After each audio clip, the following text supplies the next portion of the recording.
నమస్తే. శ్రీ గురుభ్యో నమ. శ్రీమాత్రే నమ. ఆదిత్యాయ చ సోమాయ మంగళాయ బుధాయ గురుశుక్రశనిభ్యే రాహవే కేతవే నమ. జపాకుస్మ సంకాశం కాశ్యపేయం మహాధృతిం తమోరం సర్వపాపగ్నం ప్రణతోస్మి దివాకరం అంటూ గ్రహరాజు అయినటువంటి రవిరాజుకు నమస్కరిస్తూ, మారుతున్నటువంటి కాలంతో పాటు మారుతున్నటువంటి గ్రహాలు, ఈ మారేటువంటి గ్రహాల మూలంగా మనకి ఏదైతే పరిస్థితి ఉంటుందో దాన్నే మనం ఆ గ్రహాల యొక్క చారాన్ని గోచారం అని చెప్పుకుంటూ ఉన్నాం. ఈ గోచారం మరి ఈ గోచారం జూన్ 1 నుండి జూన్ మాసం అంతా కూడా ఎలా ఉంటుంది ఏంటి, మనం ప్రతి మాసం కూడా మాస గోచారం అలాగే పక్ష గోచారం చెప్పుకుంటూ ఉన్నాం. అందులో భాగంగా జూన్ మాసంలో గోచార ఫలితాలు ఎలా ఉంటాయో చూద్దాం. ముందుగా గ్రహస్థితి ఎలా ఉంది, జూన్ మాసానికి గాను గ్రహస్థితి ఎలా ఉంది అంటే,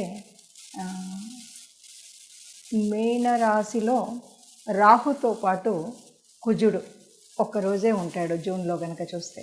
జూన్ మాసానికి గోచార స్థితి కనుక చూసినట్టయితే మీనంలో రాహు, మేషంలో కుజుడు.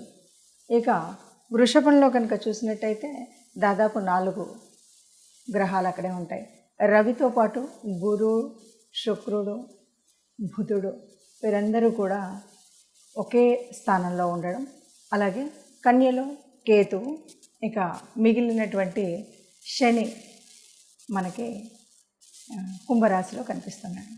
ఈ విధంగా ఉన్నటువంటి గోచార గ్రహాలు ఈ విధంగా ఉన్నప్పుడు గోచార ఫలితాలు ఎలా ఉంటాయి.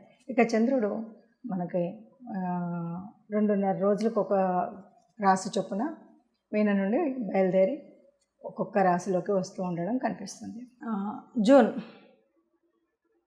మాసంలో 2024 గాను సింహరాశి వారికి ఎలా ఉంటుంది. సింహరాశి వారికి ఎలా ఉంటుంది అంటే, మొదటి పక్షంలో కనుక మనం చూసినట్టయితే మొదటి పక్షంలోనేమో ద్వితీయంలో కేతు ఉన్నాడు, సప్తమంలో శని ఉన్నాడు, అష్టమంలో రాహు ఉన్నాడు, నవమంలో కుజుడు, 10వ స్థానంలో రవి, బుధ, గురు, శుక్రులు ఉన్నారు. ఈ పరిస్థితి మనకు కనిపిస్తుంది.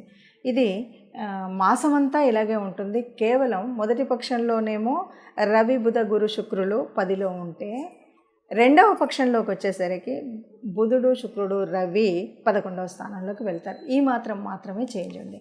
ఇప్పుడు మనకి రాశి యొక్క ఫలితాలు ఎలా ఉంటాయి మరి సింహరాశి వారికి ఈ మాసంలో అని కనుక చూసినట్టయితే, కొద్దిగా మనకి ఏదైనా ఇంతకుముందు ఉన్నటువంటి జబ్బులో లేకపోతే చికాకు, కొంత అనారోగ్యం ఇలాంటివి ఉంటాయి కదా, వీటి నుండి ఉపశమనం పొందేటువంటి పరిస్థితి ఉంటుంది. ఆదాయం కూడా నెమ్మదిగా వృద్ధి చెందేటువంటి అవకాశం ఉంటుంది.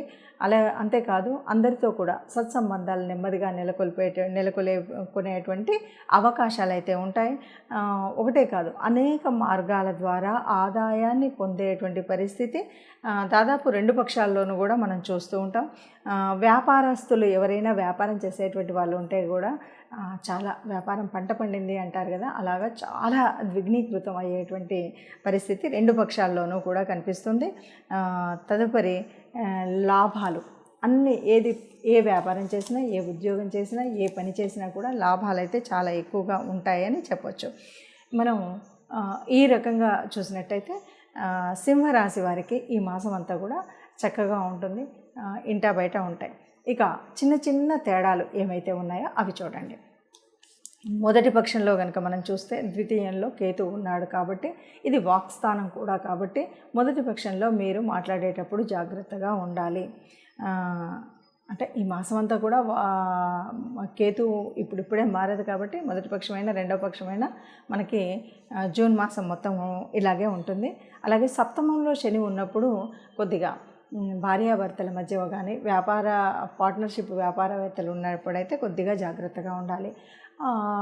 రాహు అష్టమంలో ఉన్నాడు కాబట్టి ఏదైనా కంటామినేటెడ్ అంటే అంటువ్యాధులు ఇలాంటివి ఉంటాయి కదా, ఇలాంటివి రాకుండా దూరంగా ఉండాలి. వస్తే తొందరగా వ్యాప్తి చెందేటువంటి అవకాశం ఉంది. ఇక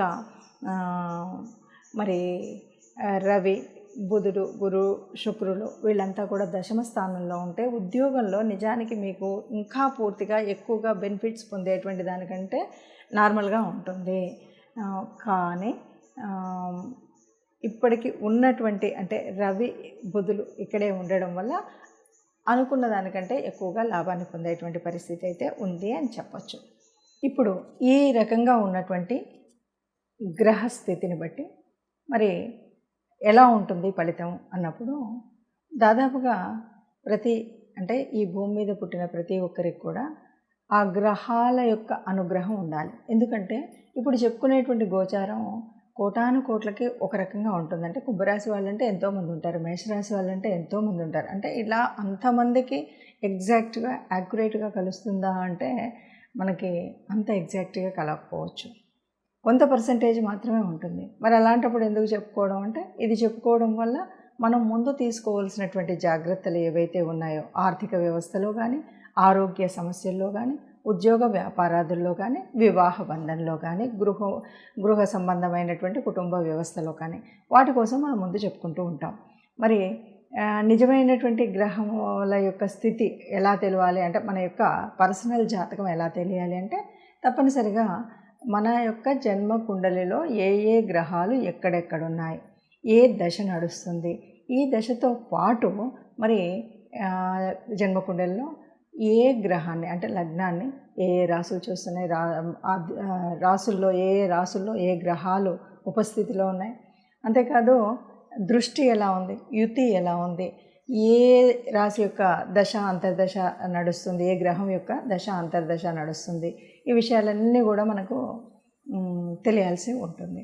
మరి ఇది ఎలా తెలుస్తుంది, తెలిస్తే ఏంటి అంటే సహజంగా మనం మాసఫలాలు ఇవి చెప్పుకున్నప్పుడు ఏం చేస్తామంటే మారుతూ ఉన్నటువంటి అంటే ఇప్పుడు ప్రస్తుతం మారుతూ ఉన్న ఫర్ ఎగ్జాంపుల్ రవితో పాటు గురువు, శుక్రుడు, బుధుడు వీళ్ళంతా ఒక చోటు ఉన్నప్పుడు ఏమవుతుంది, వీళ్ళ యొక్క ప్రభావం తగ్గుతుంది. కాబట్టి మనం ఏం చెప్తూ ఉంటామంటే గురు ప్రభావం, శుక్ర ప్రభావం. గురువు, శుక్రులు అంటే మనకు సహజంగానే చాలా పుణ్యాన్ని ఇచ్చేటువంటి గ్రహాలు.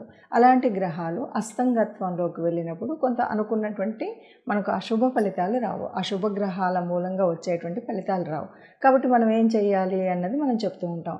అందుకను జన్మజాతకం, జన్మకుండలి ఉండి జాతకంలో ఉంటే చూసుకుంటే అది ఒక విధానం. అలా లేకపోయినా ఈ గోచార ఫలితాన్ని చూసినట్టయితే ఈ మాసానికి గాను ఈ మాసంలో ఎలా ఉంది అంటే మొదటి పక్షంలో దాదాపు గురువు పూర్తిగా రవితో ఉండడం, తర్వాతి కాలంలో అంటే ఈ నెలలో సగభాగము గురువు రవితో ఉండడం, తర్వాతి సగభాగంలో శుక్రుడు రవితో కలిసి ఉండడం, ఇలాంటివి ఉన్నాయి. కాబట్టి ఏం చేయాలి అంటే గురువు, శుక్రుడు వీళ్ళందరికీ కూడా మనకు కావాల్సినటువంటి గురువు గురించి మనం గురువు యొక్క ఈ అస్తంగత్వ దోషం ఉండకుండా ఆ ప్రభావం ఉండాలి అంటే గురు సంబంధితమైనటువంటి దేవాలయాలకు వెళ్ళాలి. అంతేకాదు ఆ గురువారం రోజు కాస్త పసుపు వర్ణం ఉన్నటువంటి బట్టలు కట్టుకోవడం, లేకపోతే ఎవరికైనా ఏదైనా ఎప్పుడైనా దానం ఇస్తున్నామంటే ఆ పసుపు వర్ణం, లేకపోతే శనగపిండితో చేసినటువంటివి ఏవైనా దానం ఇవ్వడం, ఇలాంటివి మనం చేస్తూ ఉంటాం. అంటే అలాగా శుక్రగ్రహానికి వచ్చినప్పుడు కూడా అదే పరిస్థితి. అంటే గురువుడు, శుక్రుడు వీళ్ళందరికీ సంబంధించినటువంటి దాన ధర్మాలు చేయడం, ఆ సంబంధితమైనటువంటి దేవాలయాలకు వెళ్ళడం. అదే కాదు అంటే తప్పనిసరిగా నవగ్రహ మండపం అయితే ఉంటుంది ఏ దేవాలయంలోనైనా, నవగ్రహ మండపానికి వెళ్ళి మనం నవగ్రహాలకి ప్రదక్షిణ చేయడం, దీపం వెలిగించడం, ఇవి మీకు వీలైనప్పుడు తోచినప్పుడు ఈ మాసం అంతా ఉంటుంది. కాబట్టి మీరు గురు శుక్ర గ్రహాలు సరిగ్గా లేవు కాబట్టి గురువారం, శుక్రవారం నాకు ఇలా వీలవ్వట్లేదు అంటే మనం మాస మొదట్లోనే ఏ కోశాలకన్నా వెళ్ళి గోగ్రాసం కోసం వారికి కాస్త డబ్బులు ఇవ్వడం, ఇలాంటివి ఏదైనా చేయొచ్చు. లేదు ఇవేవి కాదు, మరి వాళ్ళు ఇస్తారో వాళ్ళు పెడతారో పెట్టరో గోగ్రాసం, ఇలాంటి అనుమానాలు మనకు చాలా ఉంటాయి. కాబట్టి అలాంటి పరిస్థితుల్లో మనం ఏం చేయాలి అంటే మీకు వచ్చినటువంటి గురు స్తుతి, అట్లాగే శుక్రగ్రహానికి సంబంధించినటువంటి స్తుతి ఇవి చేసుకోవాలి. అట్లాగే మరి శని ఉన్నటువంటి ప్రదేశం, శని యొక్క దృష్టి, ఇవన్నీ కూడా ఈ మాసంలో మనకు తగులుతున్నటువంటి గ్రహాలు ఏవైతే ఈ రాశులు ఏవైతే ఉన్నాయో, అర్ధాష్టమ శని ఫర్ ఎగ్జాంపుల్ వృశ్చిక రాశి అర్ధాష్టమ శని ఉంది. ఏం చేయాలి, శనికి సంబంధించినంత వరకు మనం అభిషేకానికి శివాలయానికి వెళ్ళి అభిషేకం చేసుకోవడం, లేకపోతే శని స్తుతి చదువుకోవడం, ఇలాంటివి చేసినట్టయితే మనకున్నటువంటి ఈ మాసం అంతా కూడా ఉన్నటువంటి గ్రహ దోషాల వల్ల, లేకపోతే సరి అయిన స్థలంలో గ్రహాలు లేకపోవడం వల్ల ఉండేటువంటి ప్రభావం ఏదైతే అది తగ్గుతుంది. దానికోసం మనం ఈ చిన్న చిన్న పరిహారాలు చేసుకుంటే సరిపోతుంది. అందరూ సుఖంగా ఉండాలని, అందులో మనం కూడా ఉండాలని భావిస్తూ సర్వే జన సుఖినో భవంతు.